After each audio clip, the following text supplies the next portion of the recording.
Hi Mark, I'm Donna. My student number is SO441052. Today I'm going to read a speech delivered by Elise Roy, and the title is When We Design for Disability, We All Benefit. I'm Sophomore at NCUE. I'll never forget the sound of laughing with my friends.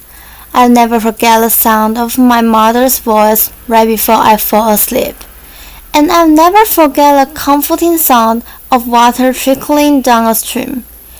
It made my fear pure fear when, at the age of 10, I was told I was going to lose my hearing, and over the next 5 years, it progressed until I was classified as profoundly deaf.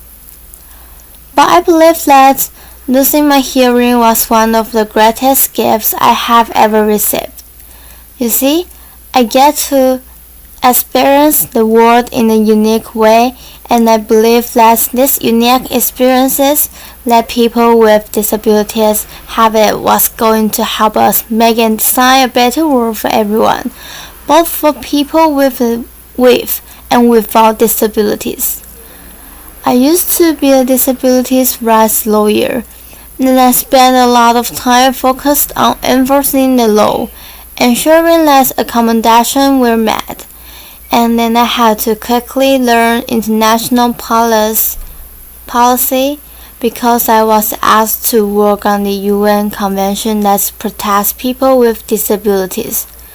As the leader of the NGO there, I spent most of my energy trying to convince people about the capabilities of people with disabilities. But somewhere along the way, and after many career transitions that my parents weren't so happy about, laughter, I stumbled upon a solution that I believe may be an even more powerful tool to solve some of the world's greatest problems, disability or not. And that tool is called design thinking.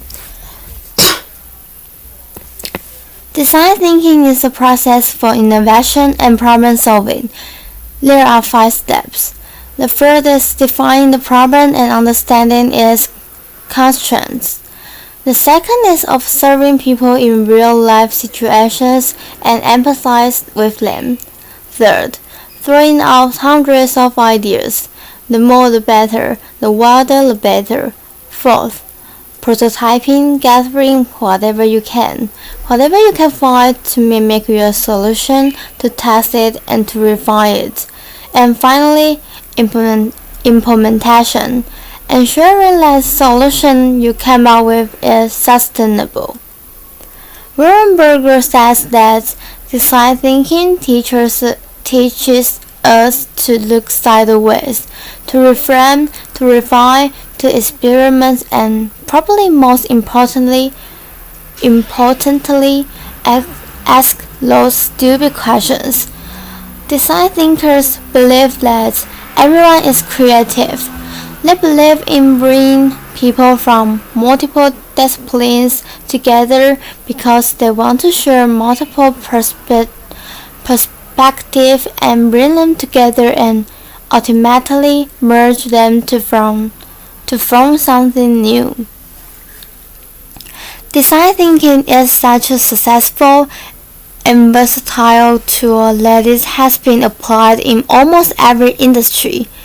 I saw the potential that it had for the issue I faced, and I decided to go back to school and get my master's in social design.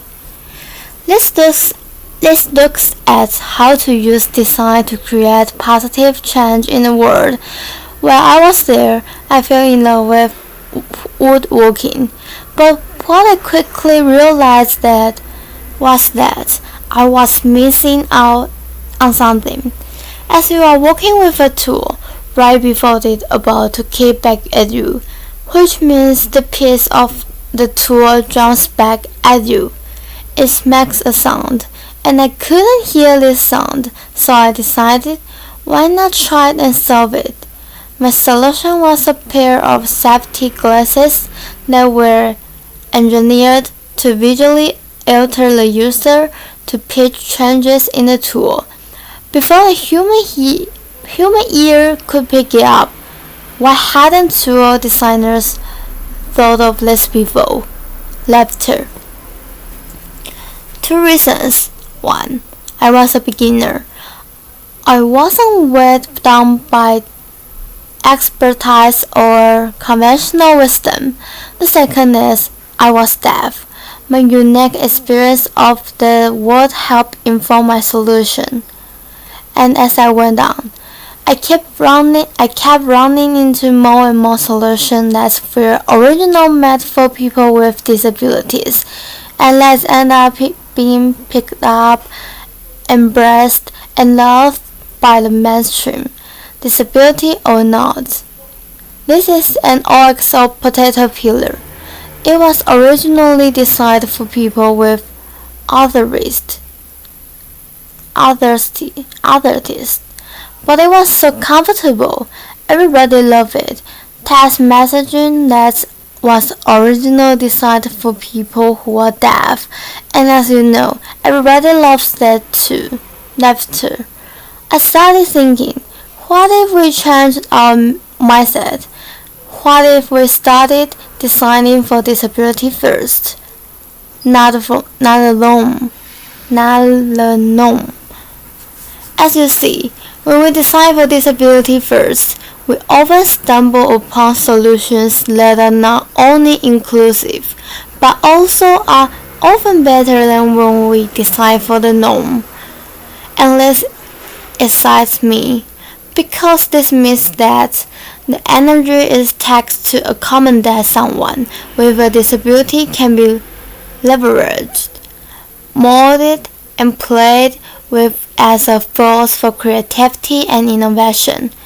This moves us from the mindset of trying to change the hurts and the defensive mindset of tolerance to becoming an optimist.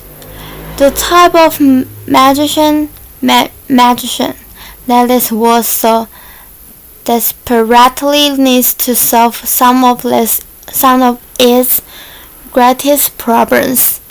Now, I also believe that people with disabilities have great potential to be designers within this design thinking process without knowing it.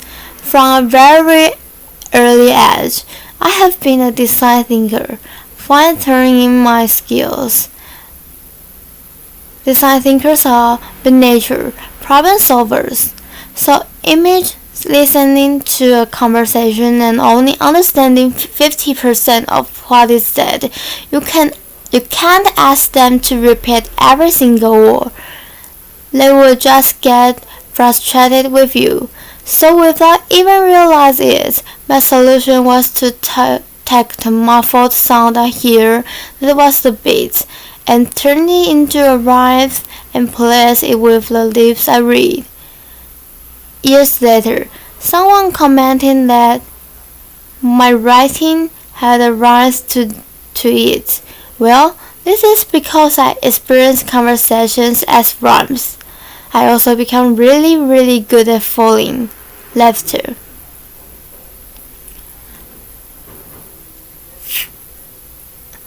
Quite literally, my first semester in Spanish, I got a D. But what I learned was that when I picked myself out and changed a few things around, eventually I succeed. Similarly,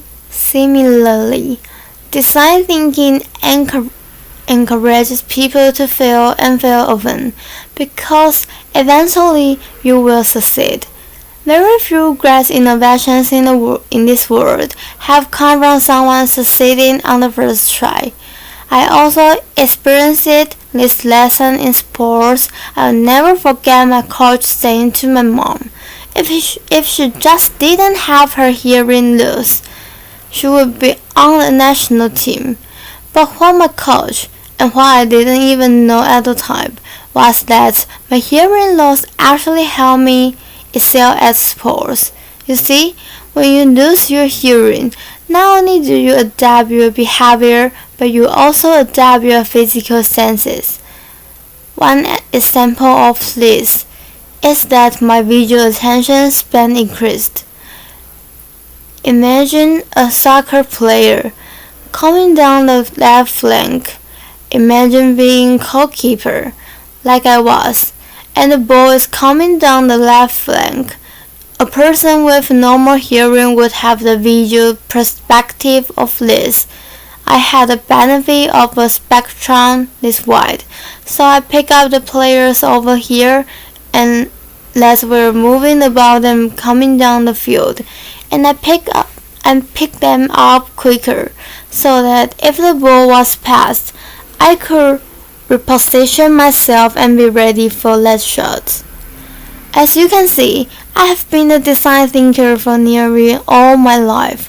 My observation skills have been honed so that I pick up on things that others would never pick up on. My constant need to adapt has made me a great ideator and problem solver, and have often had to do this with limitation and constraints. This is something that designers also have to deal with frequently. My work most recently took me to Haiti. Design thinkers often seek out extreme situations because that often informs some of their best designs. In Haiti, it was like a perfect storm. I live and work with 300 deaf individuals that were relocated after the 2010 earthquake.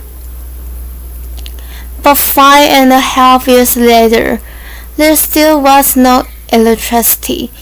There still was no safe drinking water. There were still no job opportunities. There was still rampant crime, and it went up unpunished. International aid organizations come one by one, but they come with predetermined solutions. They didn't come ready to observe and to adapt based on the community's needs. One organization gave them goats and chickens, but they didn't realize that there was so much hunger in that community. That when the deaf went to sleep at night and couldn't hear, people broke into their yards and their homes and stole these chickens and goats, and eventually they were all gone. Now, if the organization had taken the time to observe deaf people, to observe the community, they would have realized their problem, and perhaps they would have come up with a solution. Something like a solar light lighting up a secure pen to pull them in the night to ensure their safety. You don't have to be a design thinker to insert the ideas I have shared with you today. You are creativity. You are creative. You are a designer. Everyone is. Let people like me help you. Let people with disabilities help you look sideways, and in the process, solve some of the greatest problems. That is, thank you. Applause.